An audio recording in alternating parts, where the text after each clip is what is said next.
نحمده ونصلي على رسوله الكريم أما بعد فأعوذ بالله من الشيطان الرجيم بسم الله الرحمن الرحيم اللهم صل على سيدنا ومولانا محمد وعلى آله وسلم كل نفس ذائقة الموت صدق الله العظيم اللهم إني أعوذ بك من الكفر والفقر وعذاب القبر ووحشة القبر وقربته حدیث رسول صلی اللہ علیہ وسلم چینل پہ آپ کو خوش آمدید۔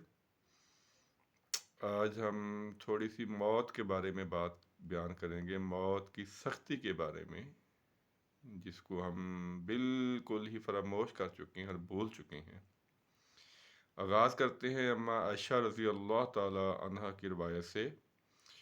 روایت کرتے کہ نبی پاک صلی اللہ علیہ وسلم پہ جب آپ کا آخری وقت تھا تو آپ سرکار کے پاس ایک پانی کا پیالہ پڑا ہوا تھا۔ آپ بار بار اس پیالے میں ہاتھ ڈالتے اور اپنے چہرہ اقدس پہ ملتے اور کہتے اللہ تعالیٰ میرے لیے نزا کے وقت کو آسان کر دے، موت کو میرے لیے آسان کر دے، بے شک موت میں سختی ہے۔ یہ جو موت کا معاملہ ہے یہ صرف اسی شخص کو پتہ ہے جس پہ گزر چکا ہوتا ہے۔ جس پہ ابھی موت کا معاملہ گزرا نہیں ہے اس کو اندازہ نہیں ہے کہ موت کتنی سخت اور کتنی تکلیف دہ چیز ہے۔ جب انسان کی موت آتی ہے تو اس وقت وہ اتنا پچھتاتا ہے اپنی زندگی پہ کہ جس کا اندازہ نہیں کیا جا سکتا کہ میں نے اپنی زندگی کس طرح غفلت میں گزار دی ہے، اور اب میرا وہ زندگی شروع ہونے والی ہے جس کا کوئی بھی اختتام نہیں ہوگا۔ موت کی سختی صرف وہی شخص محسوس کرتا ہے جس پہ گزری ہے۔ دیکھنے والے صرف اندازہ کر سکتے ہیں کہ اس وقت اس پہ کیا گزر رہا ہوگا، لیکن جو اس پہ گزرتا ہے وہ اسی کو پتہ ہے۔ موت کی جو تکلیف ہے وہ جسم کے ہر حصے میں ہوتی ہے، ہر حصے میں ہوتی ہے۔ سب سے پہلے انسان کے جو پاؤں ٹھنڈے ہوتے ہیں اور روح اس کی طرف سے نکل کے سب سے پہلے منہ کی طرف آتی ہے، پھر اس کا ہر جسم کا جو حصہ ہے وہ آہستہ آہستہ ٹھنڈا ہونا شروع ہو جاتا ہے، اور جب حلق تک پہنچتی ہے تو اس کی آنکھوں کا نور ختم ہو جاتا ہے، وہ لوگوں کو پہچاننا چھوڑ دیتا ہے۔ حضرت عیسیٰ علیہ السلام اپنے حواریین سے اکثر کہا کرتے تھے کہ میرے حق میں اللہ تعالیٰ سے دعا کرو کہ نزا کی تکلیف مجھ پہ آسان کر دے۔ نبی پاک صلی اللہ علیہ وسلم جو دعائیں مانگتے تھے ان میں ایک یہ دعا تھی، اللہ مجھ پہ موت اور نزا کی سختی آسان فرما، موت اور نزا کی سختی آسان فرما۔ یہ کون دعا کر رہے ہیں؟ نبی پاک صلی اللہ علیہ وآلہ وسلم۔ ایک حدیث میں ہے نبی پاک صلی اللہ علیہ وسلم کا ارشاد ہے کہ اے روح کو پٹھوں سے، ہڈیوں سے اور انگلوں سے نکالتا ہے، مجھ پر موت کی سختی کو آسان کرتے۔ حضرت حسن فرماتے ہیں کہ حضور اکرم صلی اللہ علیہ وسلم نے ایک دفعہ موت کی سختی کا ذکر فرمایا اور ارشاد فرمایا اتنی تکلیف ہوتی ہے جتنی 300 جگہ تلوار کے کاٹنے سے تکلیف ہوتی ہے۔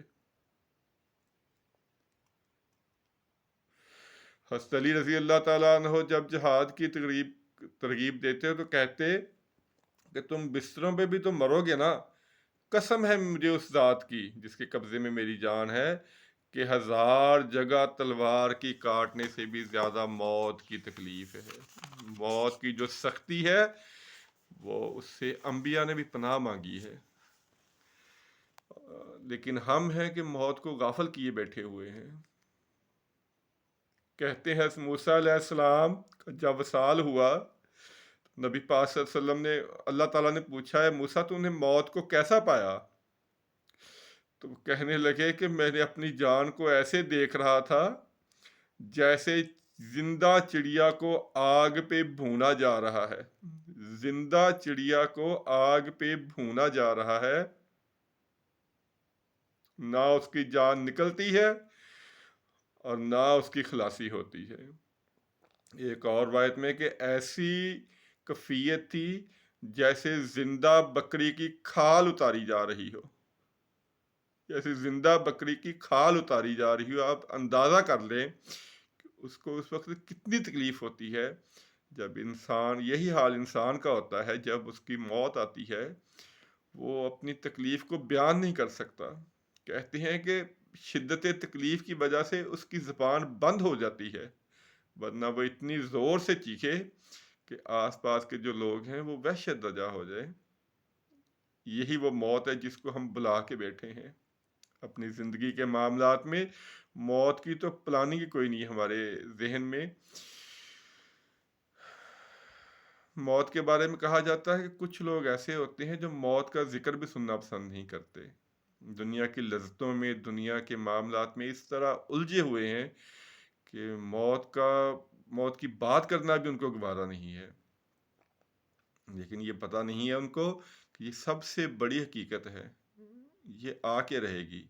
یہ جو موت کی سختی ہے، جو نزاع کا عالم ہے، یہ بہت خوفناک ہے، بہت ہیبت ناک ہے۔ اللہ تعالیٰ ہمیں اس سے محفوظ رکھے۔ حضرت عائشہ رضی اللہ تعالیٰ عنہ کی روایت پہلے بھی بیان ہو چکی ہے کہ جب آپ صلی اللہ علیہ وسلم کا وصال ہونے لگا تو آپ صلی اللہ علیہ وسلم کے پاس پانی کا پیالہ تھا، آپ پیالے میں ہاتھ ڈالتے اور بار بار چہرہ اقدس پہ ملتے اور فرماتے ہیں اللہ نزا کی سختی میں میری مدد فرما، اے اللہ نزا کی سختی میں میری مدد فرما۔ حضرت عمر رضی اللہ تعالیٰ نے حضرت کعب سے دریافت کیا کہ موت کی کیفیت بیان کرو۔ یہ ان ہستیوں کے بارے میں بیان کر رہا ہوں جن کے تقویٰ اور ایمان کی گواہی اللہ تعالیٰ نے دی ہے۔ یہ ان ہستیوں کا میں تذکرہ بیان کر رہا ہوں جو ہمارے جیسے ہیں، واللہ علم ان کا حال کیا ہوگا موت کے وقت، کہ ہم موت کو بالکل بلا کے بیٹھے ہیں۔ موت کی جو سختی ہے یہ بہت، اس کو بیان نہیں کیا جا سکتا۔ حضرت کعب نے فرمایا ایک کانٹے دار ٹہنی کو آدمی کے اندر داخل کر دیا جائے، ایک کانٹے دار ٹہنی کو آدمی کے اندر داخل کر دیا جائے جس سے اس کے بدن کا ہر جوڑ لپٹ جائے اور پھر ایک لباس کو کھینچ لیا جائے، اس طرح جان نکلتی ہے۔ یعنی ایک کانٹے دار جاڑی ہو، وہ آدمی کے اندر داخل کر دی گئی ہے، جب اس کو باہر نکالیں گے تو آپ اندازہ کریں کہ جب وہ ہر عضو کو کانٹے لگیں گے، یہ تو کانٹوں کی بات ہے، تلواروں کی بات پہلے گزر چکی ہے، تو اس کو کتنی تکلیف ہوگی۔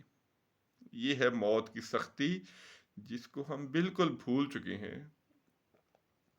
یہ تو میں مختصر طور پہ بیان کر رہا ہوں عبرت حاصل کرنے کے لیے، اور اس کے علاوہ جو ملک الموت اور اس کے فرشتوں کا خوف ہے وہ ایک مستقل مرحلہ ہے۔ حضرت ابراہیم علیہ السلام نے عرض کیا تھا اے ملک الموت، تو جس شکل میں انسانوں کی جان نکالتا ہے میں وہ شکل دیکھنا چاہتا ہوں۔ تو انہوں نے عرض کیا تھا کہ آپ نہیں دیکھ سکیں گے، آپ برداشت نہیں کر سکیں گے۔ انہوں نے کہا نہیں میں دیکھوں گا۔ تو پھر انہوں نے کہا کہ آپ ذرا منہ ادھر پھیر لیجئے۔ جب انہوں نے منہ ادھر پھیرا تو پھر آپ نے کہا کہ اب دیکھو، فرشتے نے کہا اب دیکھو میں آ گیا ہوں جس شکل میں انسانوں کی جان لیتا ہوں۔ آپ نے دیکھا کہ نہایت ہی کالا آدمی تھا، بہت بڑے بڑے اس کے بال تھے، نہایت ہی سخت بدبو آ رہی تھی اس سے، کالے کپڑے تھے اور اس کے منہ سے آگ نکل رہی تھی۔ حضرت ابراہیم علیہ السلام کو یہ حالت دیکھ کر غش آ گیا۔ افاقہ ہوا تو ملک الموت اپنی پہلی صورت میں تھے۔ ابراہیم علیہ السلام نے فرمایا جس شخص کے لیے کوئی دوسری آفت نہ بھی ہو، موت کی سختی نہ بھی ہو، اس کے موت کے لیے یہی کافی ہے، تمہاری شکل ہی کافی ہے۔ یہ فاجروں کا حال ہے، لیکن اللہ کے جو نیک بندے ہیں ان کی روح نکلنے کا معاملہ بڑا آسان ہوتا ہے۔ تو ہمیں اندازہ کرنا چاہیے اپنی زندگی کا کہ ہم جو زندگی گزار چکے ہیں ہماری موت کس طرح ہوگی، ہماری جان کس طرح نکلے گی۔ ایک اور روایت آ گئی کہ کچھ لوگ قبرستان میں گئے تو اللہ سے دعا کی، اللہ ہمیں موت کی سختی دیکھنی ہے۔ تو کسی قبر والے کو زندہ اٹھا، ایک آدمی کے بارے میں دعا ہوئی، وہ زندہ نکلا اپنی قبر سے، اس کے ماتھے پہ سجدوں کا نشان تھا۔ تو لوگوں نے پوچھا تو نے موت کو کیسا پایا تھا؟ تو وہ کہنے لگا مجھے 50 سال ہو گئے مرے ہوئے، لیکن موت کی جو سختی اور تکلیف ہے میں آج بھی محسوس کر رہا ہوں۔ میرے پاس الفاظ نہیں ہے کہ میں موت کی سختی کو بیان کر سکوں۔ ہماری بدقسمتی ہے کہ ہم اس طرح دنیا میں مشغول ہیں، اس طرح دنیا کے کاموں میں غافل ہیں، ہم صرف پیسہ کمانے میں، عہدے حاصل کرنے میں، مکانات بنانے میں، کہ موت کا ذکر بھی سننا پسند نہیں کرتے۔ لیکن موت وہ حقیقت ہے جو ہر حال میں آنی ہے، اور بہت تکلیف سے کے ساتھ آنی ہے اگر ہم نے اس کی تیاری نہ کی تو۔ اگر ہم نے موت کی تیاری نہ کی تو بار بار میں کہہ رہا ہوں کہ میرے پاس الفاظ نہیں ہے۔ جو کچھ میں مطالعہ کر چکا ہوں موت کے بارے میں، آپ بھی مطالعہ کیا کریں۔ نبی پاک صلی اللہ علیہ وسلم نے فرمایا تھا کہ لذتوں کو ختم کرنے والی موت کو یاد کیا کرو۔ جب موت آئے گی ہر لذت، ہر چیز ختم ہو جائے گی۔ یہ موت بڑی خوفناک چیز ہے اگر اللہ تعالیٰ ناراض ہے تو۔ اگر اللہ تعالیٰ ناراض ہے تو موت سے بڑھ کر خوفناک اور ہیبت ناک اور ڈراؤنا کوئی پیغام نہیں ہے، اور یہ پیغام سب کو ملنا ہے۔ کوشش کریں کہ اللہ تعالیٰ کسی طرح راضی ہو جائے، وہ اعمال کریں جس سے اللہ راضی ہو جائے، اور اعمال میں سب سے جو پہلا ہے وہ نماز ہے۔ نماز کی پابندی کریں، اور دوسرا حقوق العباد کا ہمیں خیال رکھنا چاہیے۔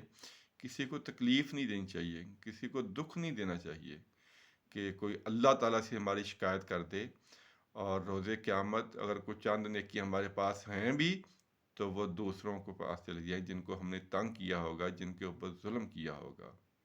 موت کی تیاری ضرور کرنی چاہیے۔ موت کی تیاری کے بغیر ہمارا گزارا نہیں ہے۔ ہم اس کو بھول چکے ہیں، ہم اس کو یاد ہی نہیں کرتے۔ آپ نے فرمایا تھا سب سے عقل مند انسان وہ ہے جو موت کو یاد کرتا ہے۔ تو کیا ہم بھی موت کو یاد کرتے ہیں؟ اللہ تعالیٰ ہمیں عمل کی توفیق عطا فرمائے۔